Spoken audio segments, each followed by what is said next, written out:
Please join us at the Southern Fried Podcast more. Whoa, I clicked that. Well, once again, it's time, my friends, for another meet and greet. We're Southern Fried and nationwide, so hang on to your seats. Look around, here's what I found. I guess you'll never know what you'll see on the Southern Fried Podcast Show. Yeehaw! Good morning, everybody.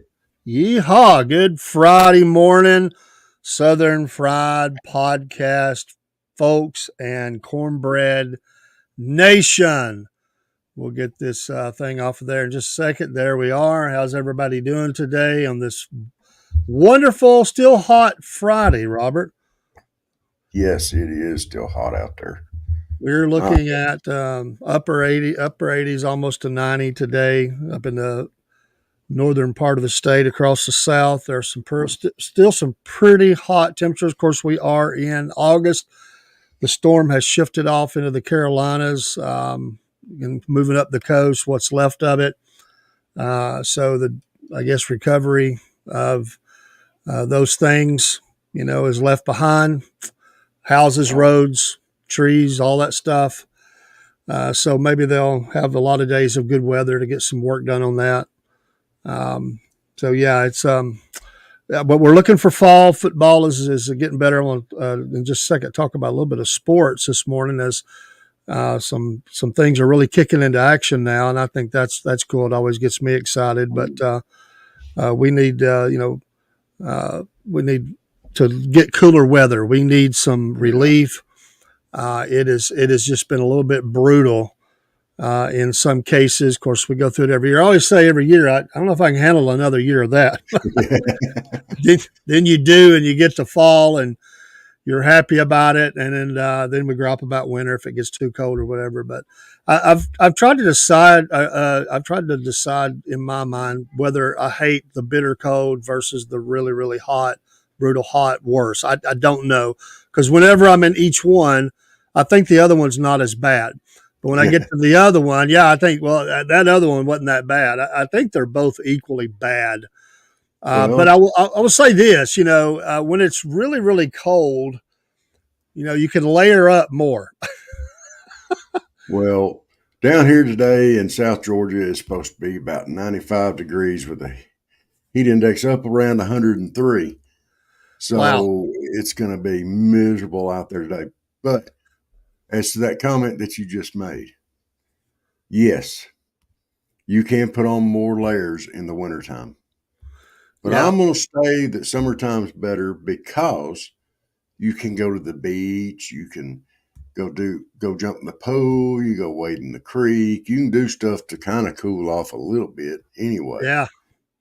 I guess in the wintertime you can build a fire. Of course, around here we get in trouble for that sometimes. Oh yeah. Things get to burning. Next thing you know, emergency services are rolling out. Oh my goodness. And you're trying to figure out what in the world just happened. Transitioning a little bit to sports. We kicked off NFL preseason games, and there's a lot on the tap tonight. There was a game last night, and one of the Giants, of course, the number one quarterback, they had him held out, protected him. The backup quarterback gets rocked. He gets off the field, so they bring in the Italian fan favorite, DeVito, I think's his name, and that is not a good look. But Drew Lock, he was down for a few minutes. Looked like he got hurt in the ribs or something. This is like the first game. There's a lot of games on tap. But hey, as a Falcon fan, the news is before we even play our first preseason game, we've lost one of the receivers for the year. Yeah, way to go. Already. Man, we're looking for this great jump this year, and then they've, I know what happens, but it's so frustrating. So why does it always have to be your team? So, now wait a minute. Last year during the draft, who did I say that they should have drafted first? Are you talking about a punter or something?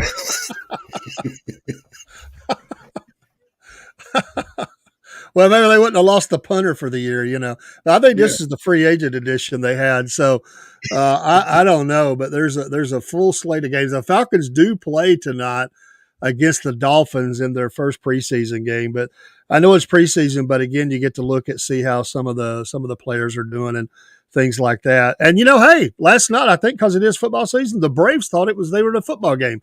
They lost 16-7. I mean, a touchdown and a safety. And I think it was what was it the game before 7-0 or 10-0. I mean, they're way to go Braves, man, pushing down down here getting towards the playoffs, and we're collapsing. So things are not rosy right now. I haven't kept up. Go ahead. Normally, the Braves will peak this time of year. Normally, they do. That's true. But this year, it's just not coming together. And you know what? They've had a lot of struggles this year with injuries and stuff like that. I'm still a Bravo. Oh, I'll always be a Bravo, but it's frustrating, and that's part of the fun of being. I guess the rights and privilege of being a fan is you can complain. So I'm going to complain. And the other thing, when you're losing by that many, I always say when you're losing by that many runs, the pitchers are to just hang their head in shame. I mean, come on, 16-7, really? Professionals, man, come on.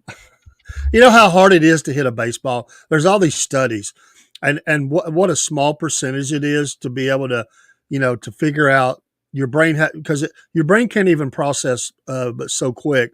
When the ball first comes out, the brain can't. There's nothing, and then that next few microsecond, micro whatever they call it, it's seconds, I guess it's broken down.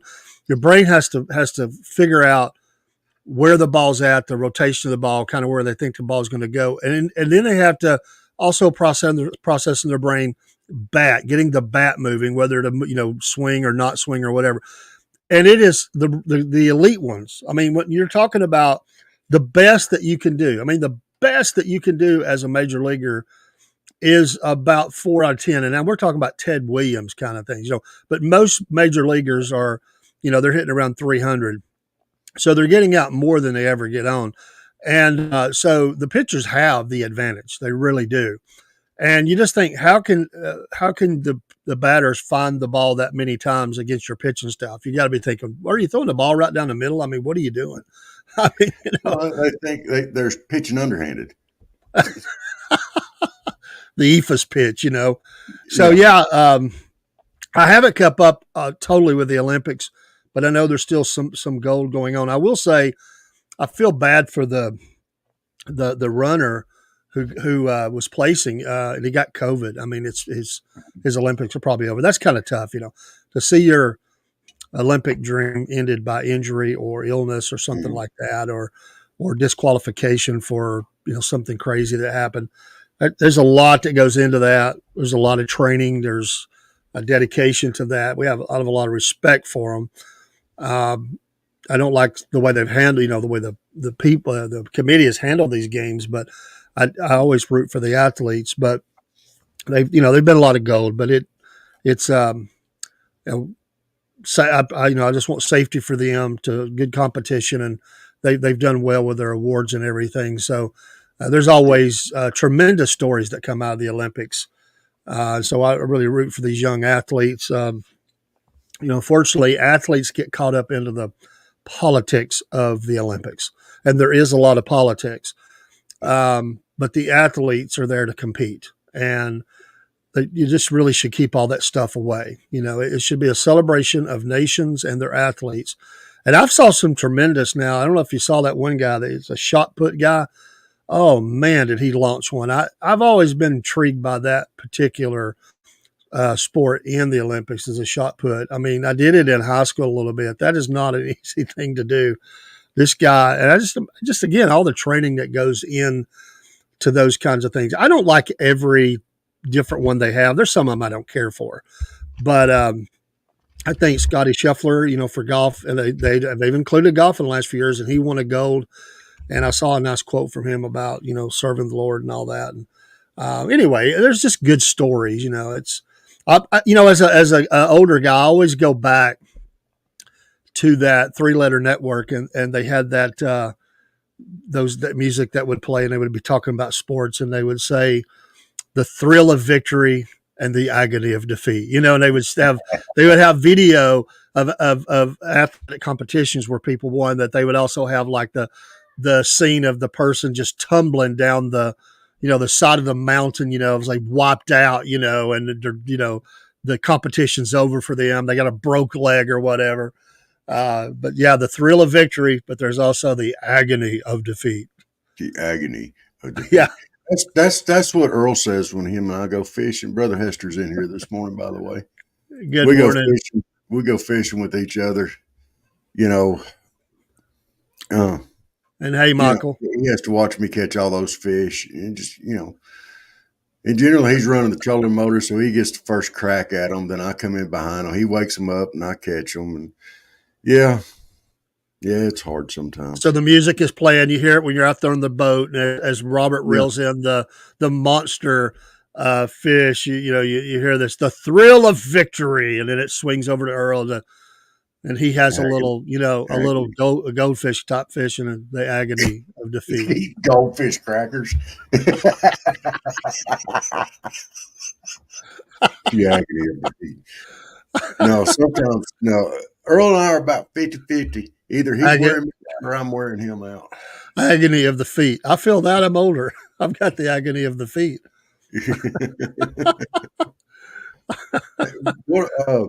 We've covered a little bit of news. What about these astronauts that are up there on the ISS that could be stuck there until February 2025? Great topic. I have been keeping up with it. I read quite a bit last night. And this was supposed to be like a 3-day, 6-day, whatever it was. It was very short turnaround trip. And now, because of this, let me say this. NASA, get your act together. I'll say it. NASA, I've always been amazed by NASA. I think politics, again, you've already cost us, it's a dangerous thing anyway, but you already cost us some astronauts due to, really lunacy of ego or not wanting to call down a launch that should have happened. And really some inadequacies on another one where they didn't do some of their things good. But NASA's done some great things. They've also done some stupid things. And one of the stupid things they've done is throwing all this money at these different entities and kind of made it a competition, which I get the competition, but why are you launching people up with stuff that's not ready? It's not fully vetted. There's issues with that stuff. It's never been exactly right. And I understand you want competition, but and Elon's is called the Dragon X or something like that. He's doing amazing things with the rockets and everything go up. And shouldn't you have something ready to go? Anytime you're launching somebody up into space, shouldn't we have something, Robert, that's ready to go right behind them if something like that happened? This is uncalled for. Those people, I just got to imagine, they say they could possibly do on this 2-man thing or something if they had to, but it's not a good thing. And I just feel for them. And some people might say, well, they chose to do that. Heck with them. How come they're human beings?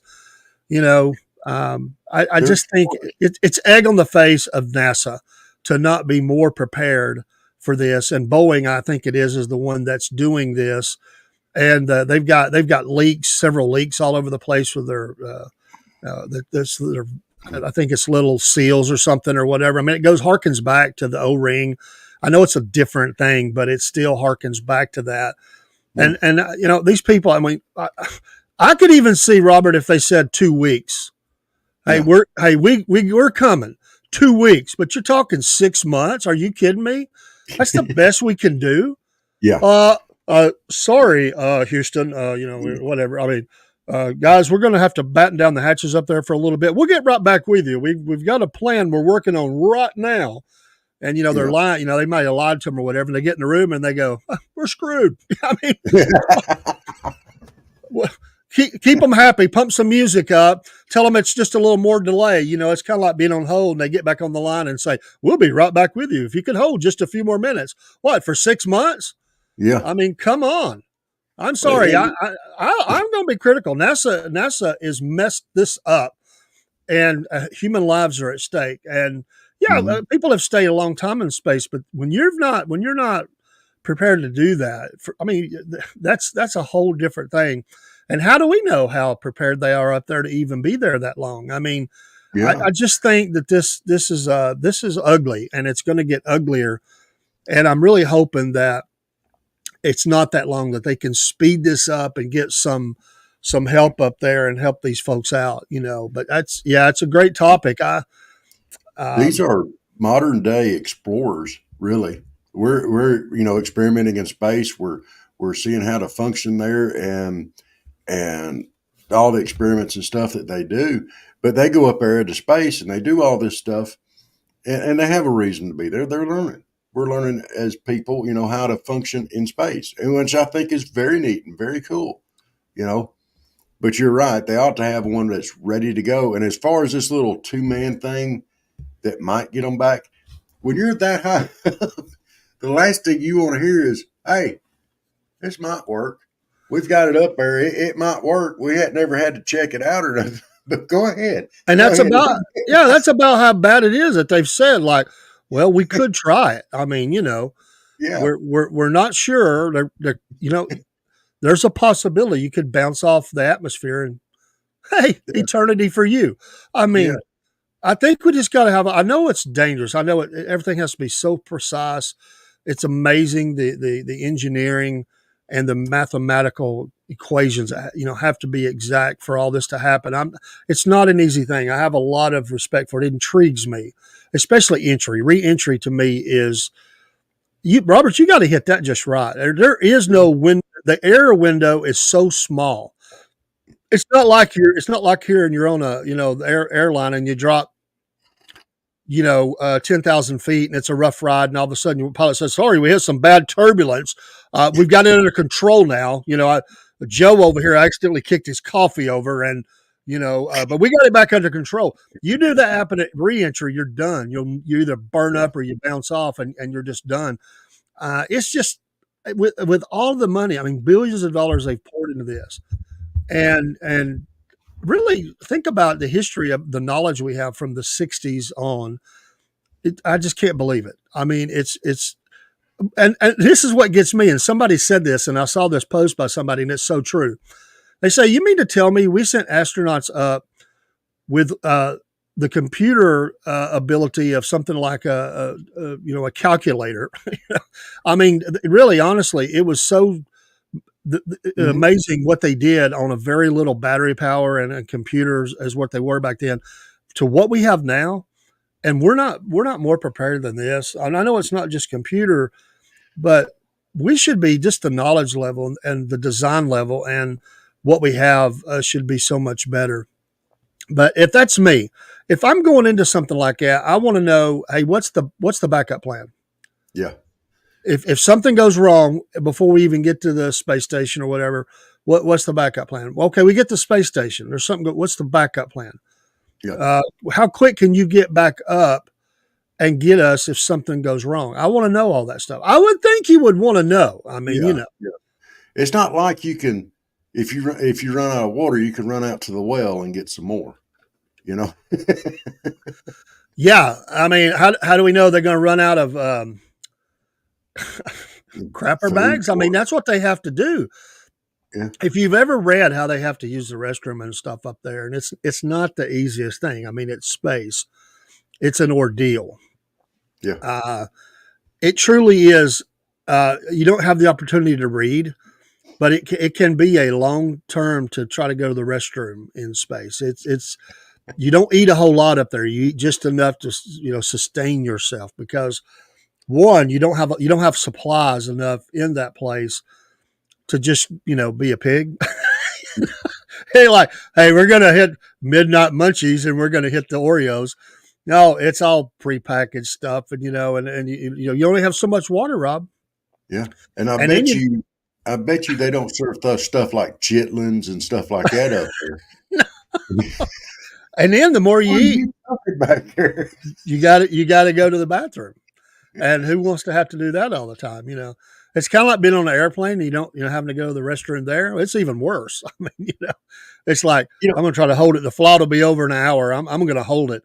Well, there's no holding it. You're in space, and they're going, 6 months. We're coming to get you. We're coming to get you.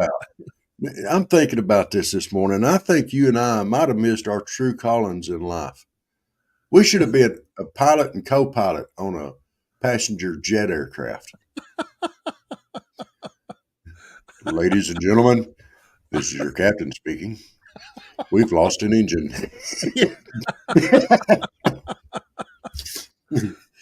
Oh, and we're going to be hitting some turbulence. And they always say a little turbulence. We're going to be hitting a little turbulence. You know, your teeth are, you're about to shatter your teeth, and your head's hitting off the top of the cabin, and a little bit of turbulence. I mean, what the heck? Oh, we would have been perfect for that, Dave. Oh yeah. Yeah. Hey folks, if you look off to the right of the plane, one of our engines is on fire, but don't fear. We have other engines, so the plane is fully capable. And about that time you hear the captain go, "We've got another one on fire." Hold on, folks. We'll be right back with you. We've got a little bit of technical issues up here. They're looking out the window, but nothing's on fire or smoking. And they're trying to figure out where the fire is. we're going to start a movie right now. You're going to like this movie. Just watch the movie. Yeah. They put something on there like airplane. Yeah. We're going to remove the alcohol limitations at this time. Feel free.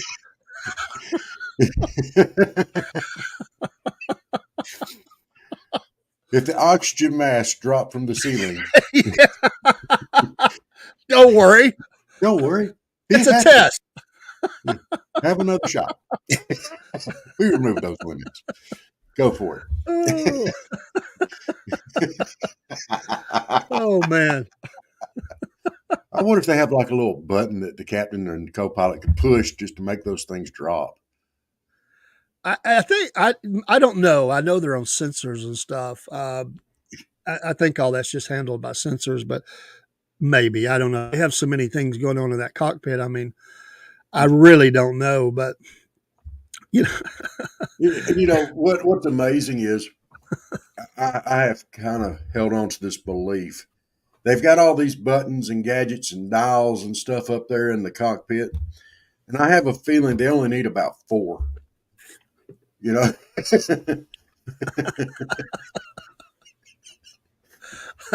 do Flip pedal.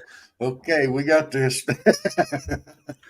Well, we've got the self-driving cars, and they have done a lot of tests with planes being able to fly, and they just control them from the ground and stuff like that. But I know there's a lot there that's needed, but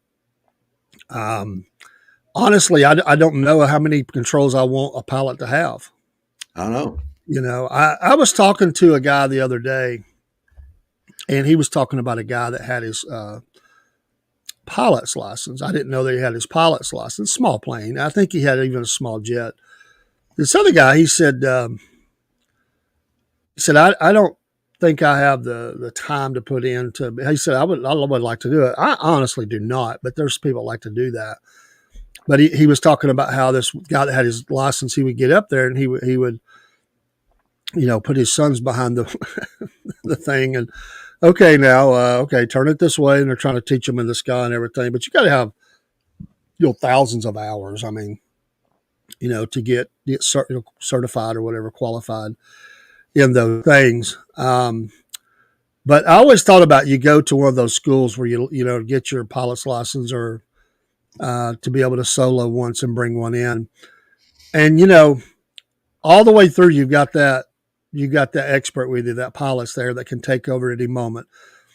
I just wonder about that person. Some people, the first time the other guy's not there, if somebody goes up there and they just panic, they just freak out. They start forgetting everything. They're ready to yell down. I don't remember anything. They're going to talk me in. I wonder if these teachers and instructors of these flight schools and stuff like that, if they see somebody walk up and it's automatically they go, nope. Well, I know some that was in 9/11. They should have done that too. Oh yeah. I'm sorry. I think they should have picked up on these dudes showing up. There was something sketchy from the get-go on that, but they just thought about money. I'm sorry. They should be a little bit more background. I'm sorry. We can't. I know they've probably tightened up on that a little bit. And I'm not talking about profiling. I'm talking about those guys were sketchy. They were odd. They go back and they talked about how they acted during their time, and even other people that were around them knew there was something weird going on with them. They were odd, and by the way, wanting to learn to fly jets and stuff. I'm sorry, we've got to protect the skies. You need to. I don't want somebody up there taking over a plane and running it down in a Capitol or something, or like we had buildings or whatever. I just think that's got to be a little tighter. Yeah. Going up in a little prop plane, yeah, it could cause some damage, but unless they take up poison or something like that, it still need to be. I'm not saying we don't need to drop our guard, but that's a little bit different than learning to fly a 747 or something like that. These guys all showed up. I mean, in one place, there was multiple of them, and they were throwing the money around. They had plenty of money, and there was odd questions that they asked during their training. Somebody should have been alerted on these guys. I'm sorry, but that's my opinion. I'll stick to it. But hey, happy Friday, Cornbread Nation. Oh, yeah. You bread heads out there. We appreciate those that are in the streams. Our friends here that are posting in the comments. You made it to the weekend. You did it. Congratulations. I'm thinking of Alf when he goes in the little coffee shop, and it says world's number one coffee. You did it. Congratulations. World's number one coffee. Yes. And, and I hope y'all have as big a cup of coffee this morning as I do. Yeah. Oh my goodness. Robert, you ever drank the iced coffee? Yes. Do you like it? Yes. I've never had it. I'm going to tell you, there's a specific one that I really like. And I ain't going to tell you the brand, but I will tell you that it's Mean Bean is the flavor on it. It's got a strong vanilla flavor. Oh. Mean Bean. If you ain't never had one, don't. If you have had one, you know why. Because once you've had one, and when you walk by them, you're like, I need one. Hey, Michael, I see your comment, and there are many that believe that. There's a lot of people on both sides of the issue about whether we should be up in space and all that. I don't know why we can't do both. I think the money wasted on wars and stuff like that. We could definitely take care of all of our people and still be explorers. I don't want to go, but I don't have a problem with us exploring. And hey, I respect your belief on that. I do. And there's a lot of people that say that. And sometimes they have wasted a lot of money, and I'm not sure that I'm for colonies and on different planets, all that, but exploring's something we've always done. There might be medical breakthroughs or something that happens. Just my belief on it too. I just think we could accomplish both. We waste so much on this earth. To honestly, the billions that are poured into NASA, into those space programs. And another reason I stand behind it. This is another reason I stand behind it. If we don't stay up there, our enemies will. And there's an opportunity that they could destroy us from space. So for defense purposes only, I would say we have to maintain a presence up there. We just have to. We have enemies that are right now doing things in space that have people, they're not talking about it a whole lot, but if you read a lot of military stuff like that, people that do talk, and I'm not going to get into the countries right now, but there's more than one country and they're doing some shady stuff up there right now. And if America doesn't stay on the very tip of that technology and that presence and everything, it could be a bad day for us. So just my belief, I think that we should do that, but I'm okay with exploring a lot of experimenting going up there with different things. Every space launch has experiments associated with it, and some of them are dumb, I will admit, but some of them are, I think, probably good, and we probably gather some intel out of it. So, but I see your post, and I understand. I do. And I personally am for colonizing at least Mars. I can think of several people I'd like to see go to Mars. One-way trip. Well, by the way, the first colonist of Mars is supposed to be a one-way trip. It's so long. Yeah. And they're making plans they actually have people in training for that to see which ones are going to take. And they will set up the first colony. And of course, they're going to have to procreate up there, because Well, you maintain a presence there. I think you and I should be in charge of picking those people. I could. Hey, I've already got the first several launches filled. The seats are filled. Absolutely. Starting with some people in this election. I'll say it. I don't care. Oh, no politics. We're gonna be nice. Yes, Elon. No matter what anybody thinks of Elon, and he has his faults too. But I will say this: if you can't have respect for those how those Yeah, rockets come back down, there's something wrong with you. If you can't respect that precision, my yes. gosh. I mean, the first time I saw that, I didn't think it was real. I'll be I didn't honest. either. I thought it was a video game. Like that Uh-huh. can't be real. But I saw I bet I saw you. the news reports. I saw it from different angles, and I went, "My gosh, I can't believe they did that." I bet you Elon could get them people down from the space station. Well, I think that's what's going to happen. Is he's going to come up to them and say, we're ready. Let's go," and Yeah. just write the check. We're going up. As I Yep. think that's what's going to happen. Hey, Rob, let's run a couple of commercials, and then we're going to get into a topic this morning. I want to give it plenty of time. We're going to talk Okay. about things you do not tell the police officer when he pulls you over or she pulls you over. All right. Here we go. Hey, this is Dave with the Southern Fried Podcast. Please join us each Wednesday evening as we go live for Hump Day News, where we talk about a little bit of everything. We'll laugh a little bit. We'll tell you a little bit of sports news and other news that's going on. Each Wednesday evening at 7 p.m., join us for the SFP Hump Day News live. You're midweek, making your way through another work week. Join us, and we'll try to make you laugh a little bit and keep your day a little brighter.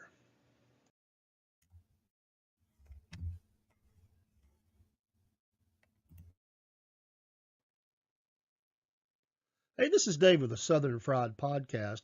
One of the favorite things that we do is sit out on the front porch with a glass of sweet tea and just talk about whatever. That's what you do on the front porch. Wave at the neighbors as they go by, or even a stranger. We're friendly people, and we like to just talk about whatever. You never know what Rob and Dave are going to talk about on the front porch, and sometimes Chris joins us, and then you really don't know what we're going to talk about. We'll laugh a little bit, we'll shock each other, and maybe, just maybe, you'll join in with us and chat with us on the front porch. Join us live for Front Porch Talking each Friday night at 7 p.m. That's your friends here at the Southern Fried Podcast.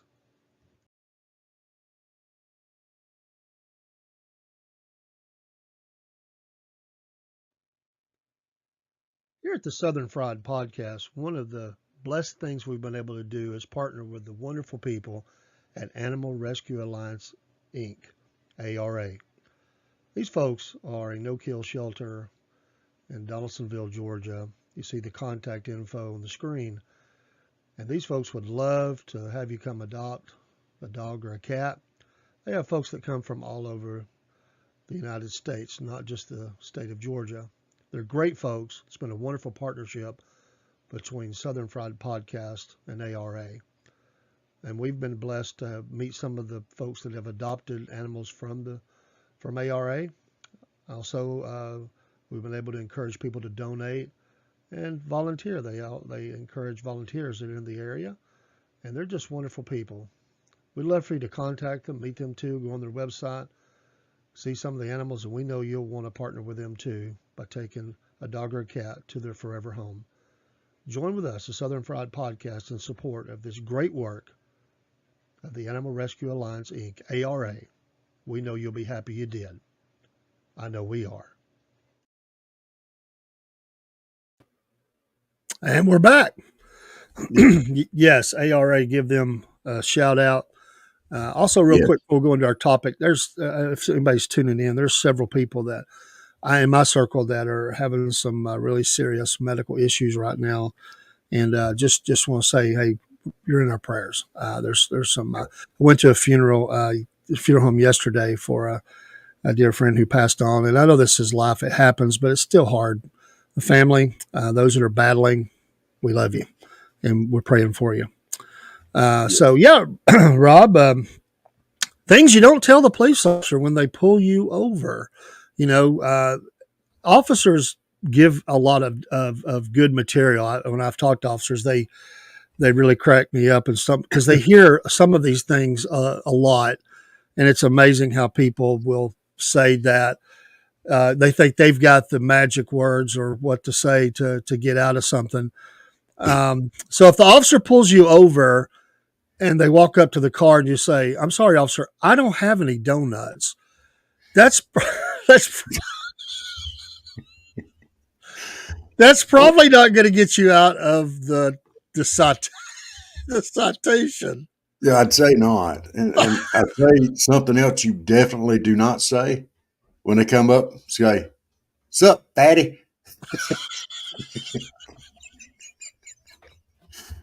Don't say it. Don't do it. It's not going to end well. When's the last time you run the track? Do y'all have to run for time every year to remain an officer? Hey, you ain't run nobody down unless you was in a car.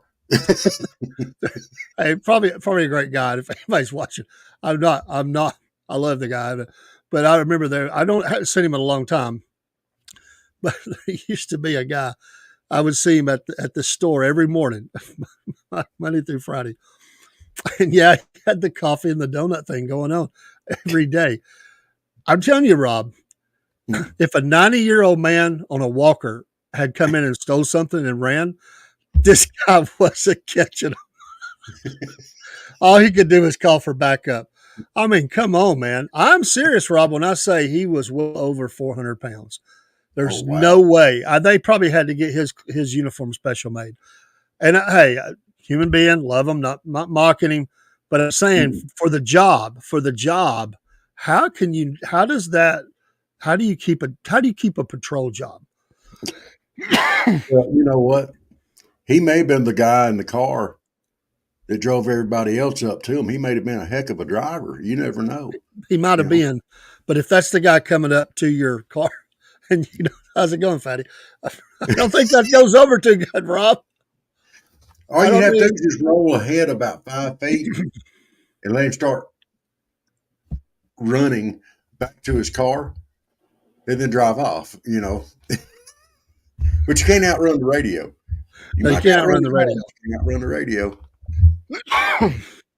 But, I've heard this one. If somebody,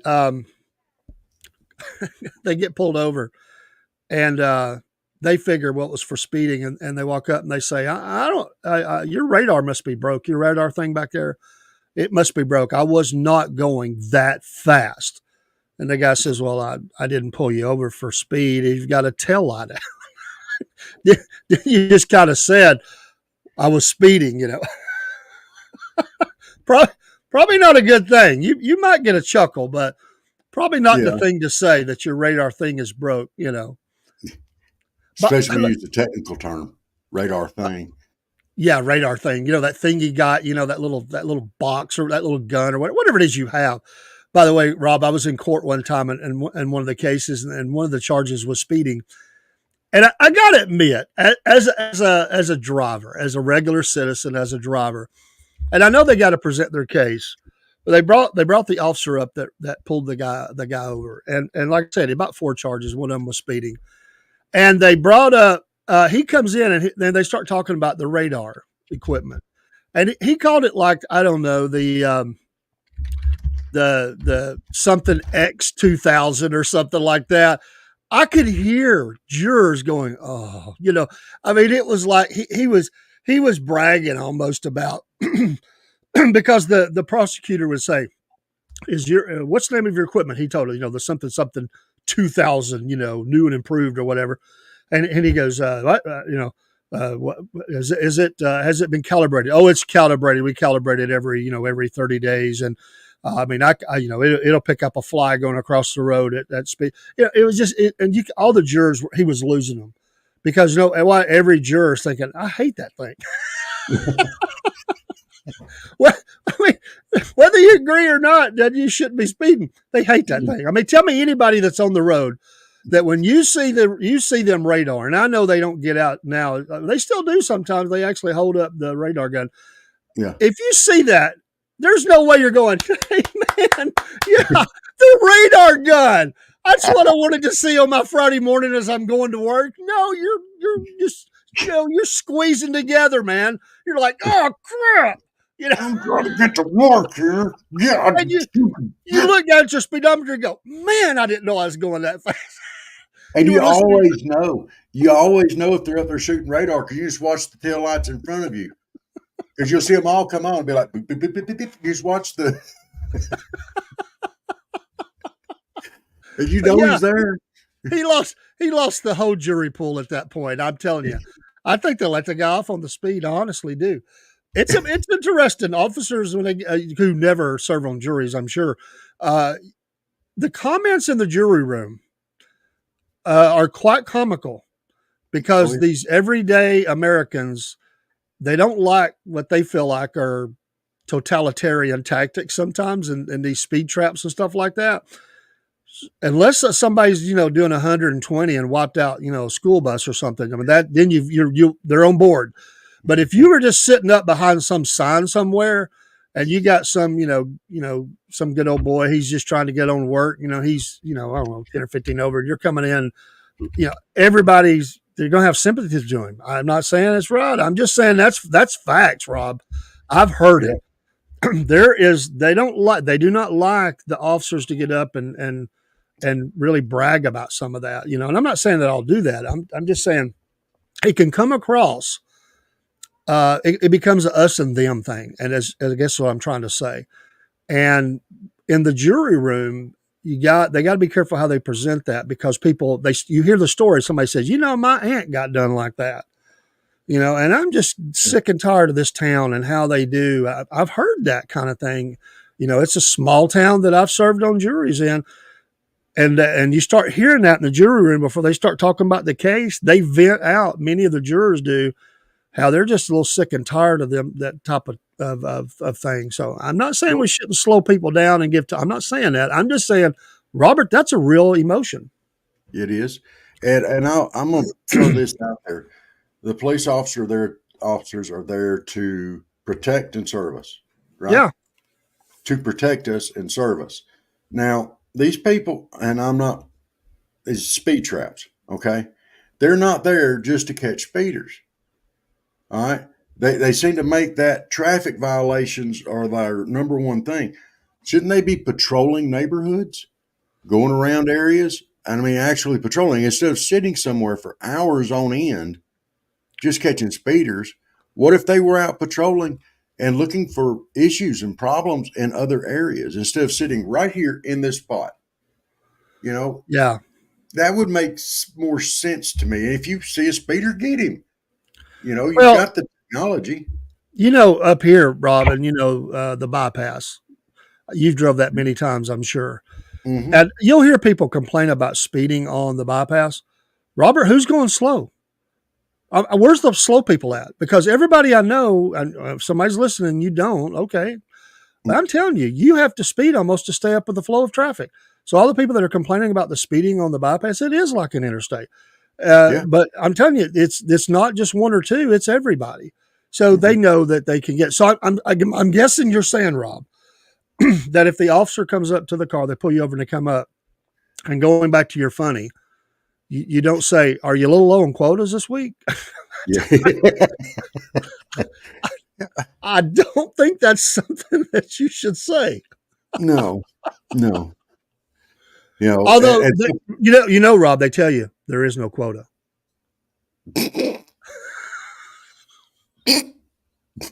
They could tell us. They tell us a lot of things, and Well, and, yeah, I'm going to tell you two things. One is in poor towns, it's obvious that there is an effort to write as many tickets as they can. That money goes back into city government and it flows back into the police and everything, but it helps the city budget.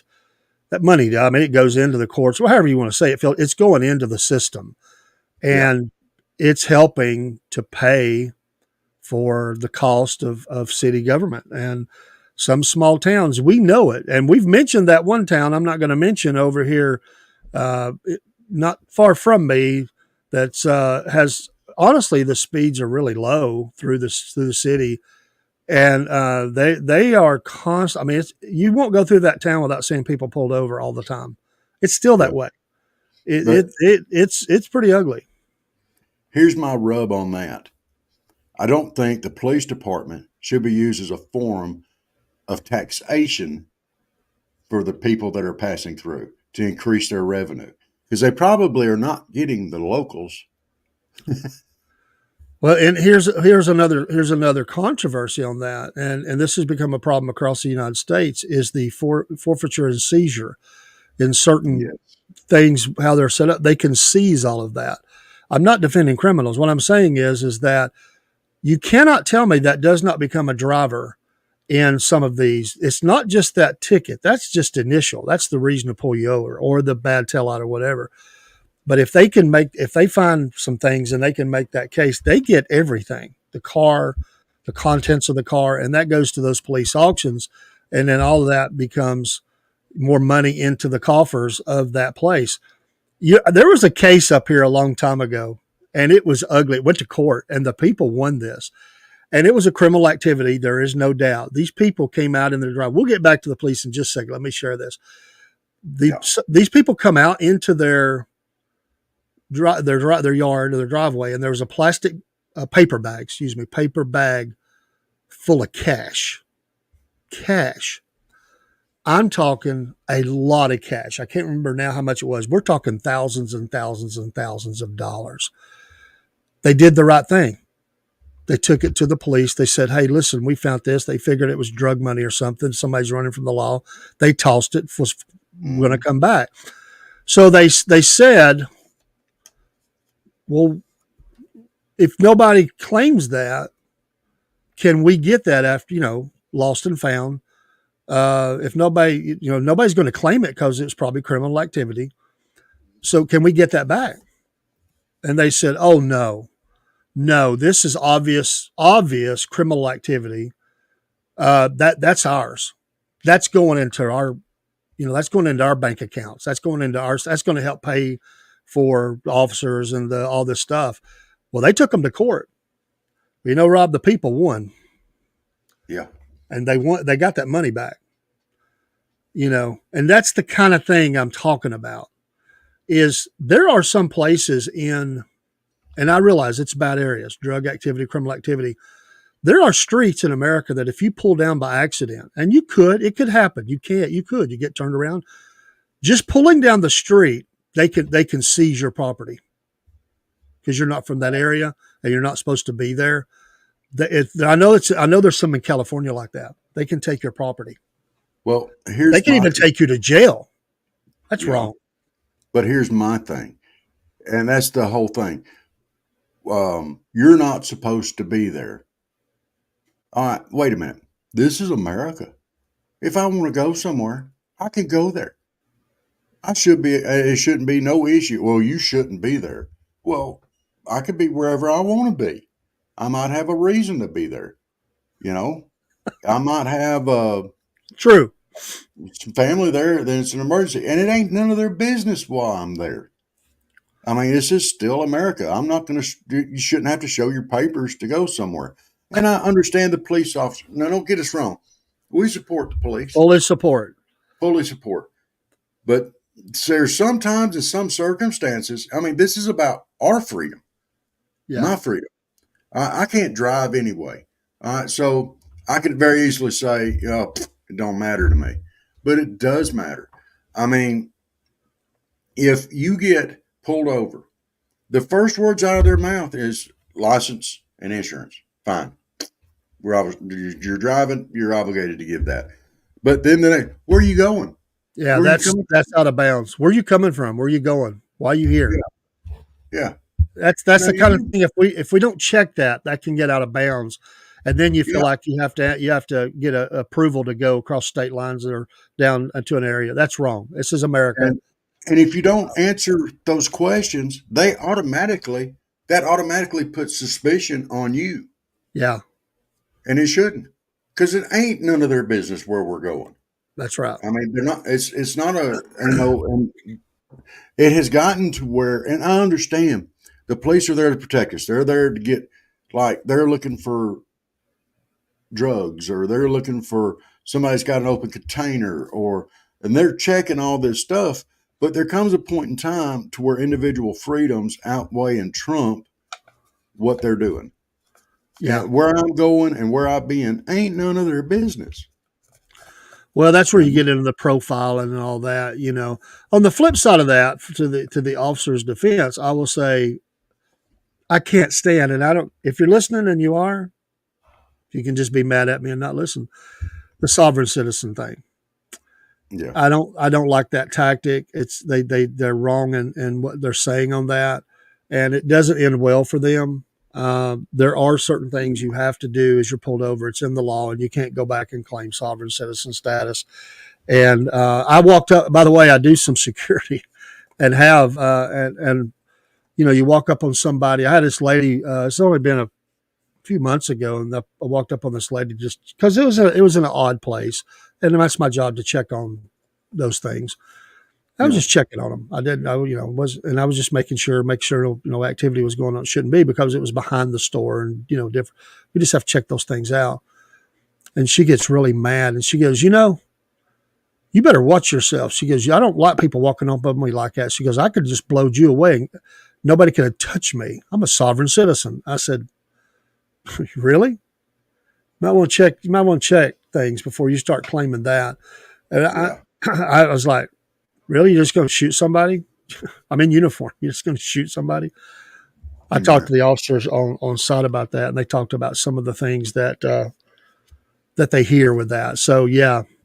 So, also, if they pull you over, it probably is not good if you say something about, this is one of the newer cars, officer. And the tires that we have on these newer cars, the way the way they turn the ratio and everything, it doesn't let the speedometer give me accurate speed. So I actually believe I was going slower. It actually brings for me, it looks like I'm going slower. I don't know what your radar thing said, but it's the tires. It's not me. It's the tires. It's these newer cars. They hear stuff like that. I don't think that probably goes over too well.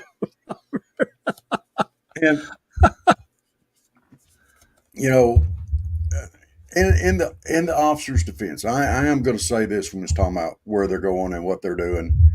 I do want to put this point out.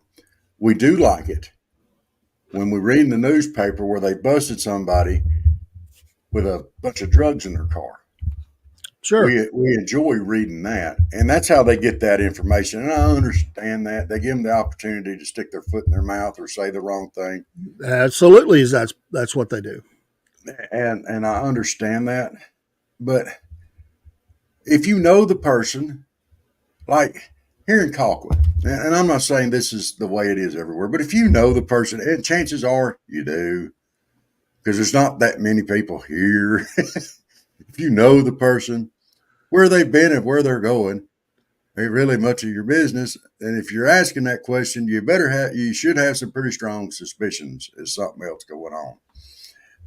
But where are you going? Oh, I just left your cousin's house over up the road there, and I'm gonna go over here now, and I'm gonna visit your granny a little bit before I go home. Is that okay? Is that right, Michael? So Michael knows of a case where some people didn't get the money back. You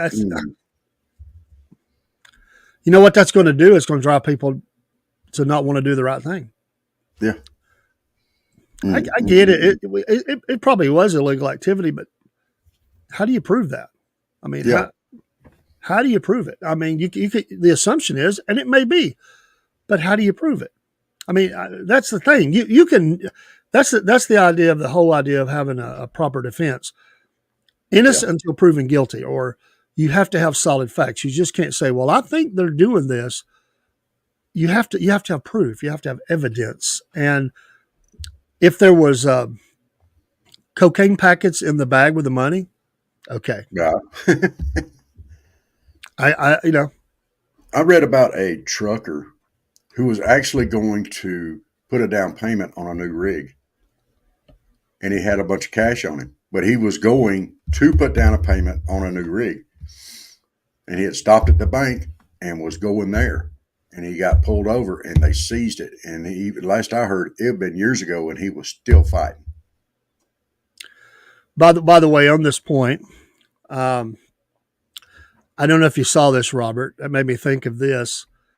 The guy who was totally misrepresented in January 6th, totally misrepresented. Kudos to Tucker Carlson for really, and the whole name, that's not what he was called anyway. The whole shaman thing, the guy that wore the court just ordered them to release that back to him. There was no reason for them to hold that from him. You know, they totally mischaracterized this guy. They totally lied. He was telling people to, you know, go home. Your president said go home. He was under police escort, Capitol Police, the whole time. I think he led a prayer. And if you don't like that whole thing, and that makes you mad too, we try not to be controversial here, but come on, we're talking about rights. And this guy didn't. He was not what they made him out to be. But this is another case where something was seized, and the federal government still has it, and the court has just ordered that they release that back to him. Imagine what that thing is. Because of this point in history, imagine the value of that thing right now. Honestly. Yeah. He will go down in American history. Yeah. That image, that guy is the image of January 6th. I mean, there is a value to that. So it's his property. Yeah. And they have to give it back. Of course, they haven't given it back yet. They may try to fight it, but the court has said turn his property back over to him. Kudos to the court. Good job. I don't get when the court says something, the court. Now, we have three different branches. If the court says do it, they're supposed to do it. They're not supposed to say, oh, no, we don't agree with the court. The court sets the law. They decide the verdict in the law. Oh, we're not going to do that. We don't agree with it. We don't like it. So we're not going to do it. Us as average citizens, we don't have that choice. We don't have that choice. So it's not impartial. It's not. There ain't no way for it to be. Because, you know, the politicians say, oh, well, we're just going to ignore this summons that Congress gave us, and they find them in contempt of Congress. What happens with that? Nothing. Nothing. You know, Nothing. No, they don't care. They're like, you know, so, but if you or I were ordered to appear before Congress and we didn't show up, oh, they'd have us there in cuffs. Oh, yeah. You know? Yeah. I don't agree with that. I mean, I know you have an officer friend, and I've had officer friends, and again, we're fully supportive of the good police work. But there are some bad apples out there, and they get in trouble and they get fired or they go to jail. There's been some bad apples, and it can become a power trip for some. I'll be honest with you. I was out to lunch. It's been 3 weeks or so ago. And there was a group of officers that were in the restaurant eating, and one of the officers got up, and I just, you know, somebody gets up, you just kind of look, and I was just nodded, and honestly, they just weren't friendly.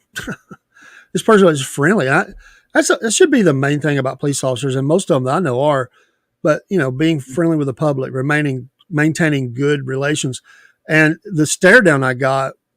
I didn't like it. I'll be honest. It was very condescending.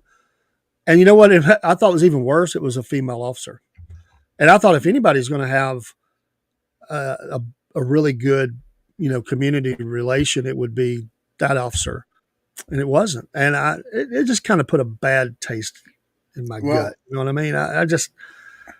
I've raised my granddaughter when she was little, especially. I would walk her up to officers and stuff and say, "I'm sorry, I know you're eating, but I would say I want to introduce her and I want to dish you, and we'll let them talk to her a minute." And they were great, everyone I did that with, and I just wanted her to have this good relationship with authority and officers and stuff like that. Yeah. But it just gives you a bad taste in your mouth when you get stuff like that. It reminds me of us, and I know we're going to have to get off the air in a minute, but one more thing I'll say here in my town. Also, different entities can be bad. And there were some officers of a different place. They were in a restaurant and they were eating, and they had their weapons on, which I support. I want them to have them on that somebody comes in and tries to rob or do something crazy. Yeah. And other officers descended on the scene. Somebody thought there was something they shouldn't have them, and they come in on them like, I mean, like a bunch of Gangbusters. Nazis. And it got ugly, and it ended up in the parking lot. And they told them, "Look, we're law enforcement officers. What are you doing? You know, Yeah. you need to back off." I mean, and they made themselves look uh, small town Idiot. crazy, I guess I would say. I wasn't there. I don't know all the details, but that's what I heard. And that can happen. You get, Yeah. this sometimes mutual collaboration doesn't go on like it should. But Dave, let me anyway, throw a quick thought out. When you were go talking about ahead. the female officer being not friendly, I think I'm not going to condone being not friendly, but in today, in this society today, and it has been this way for a while, would do the women feel like they have to be and appear tougher or as tough as the men in order to gain respect from their peers and society as whole? And I'm wondering because that could have a lot to do with it, you know. I think at one time maybe there was some of that. I don't think in today's time that's there. And honestly, I can tell you by the body language and everything that this officer exhibited, this was an attitude. I'll Okay. stand on it. And I respect your point. And I think that does come into play. I don't think it's as bad as it used to be, but this was some ego. Okay. It was very evident, very, very evident. And I don't know. But that's not everybody. That's But, just some people, and you've oh yeah, got good and not bad saying too. it. I don't ever paint that brush across anything, No. all forever, all. But it did, because I have, I always wave at the officers, always, say hey to Yeah. them. I thank them for their service, all they do. And I just don't We like that all look of condescending looks or look of suspicion until I have such time that I give you that. Um, just treat me like another human being. The that's uniform it. shouldn't matter, really. It should just matter that you're being a good person. That's Right. the way I'll stand for that. But I do see that side of it, and there are areas of that, I'm sure. So All right. Well, guys, we love y'all. We run over a little bit, but it'll be okay. join us tonight for Front Porch Talking. I'm putting the call out. Chris, you got to come in tonight. You missed this morning. So, Chris, got to be here I'll put it tonight. on. Yeah, we need Chris tonight. It'll be a little bit longer program, folks. We don't go as long in the mornings, but in this evening we'll talk about whatever, and on the front porch, and we'll look forward to being live with you. Thank you for those that stopped in, like, share, follow. We're on multiple streams. Thank you Appreciate that. for Michael and Earl and came in and commented. We appreciate you. Y'all are a blessing to us. Rob, glad to know you're feeling better. May not be all the way back. I know I've been battling for a week now. I've just got a couple things going on, but I'm happy to be here. I can say that. Yeah, I was happy to be here this morning. I'm probably going to go back and lay down and get a little bit longer. I don't blame Feeling you. it. Don't blame you. All right. Love y'all, and God bless you. And we'll see you tonight right here on the Southern Fried Podcast. Woo, Cornbread Nation. Yeah, breadheads. Breadheads. See y'all tonight.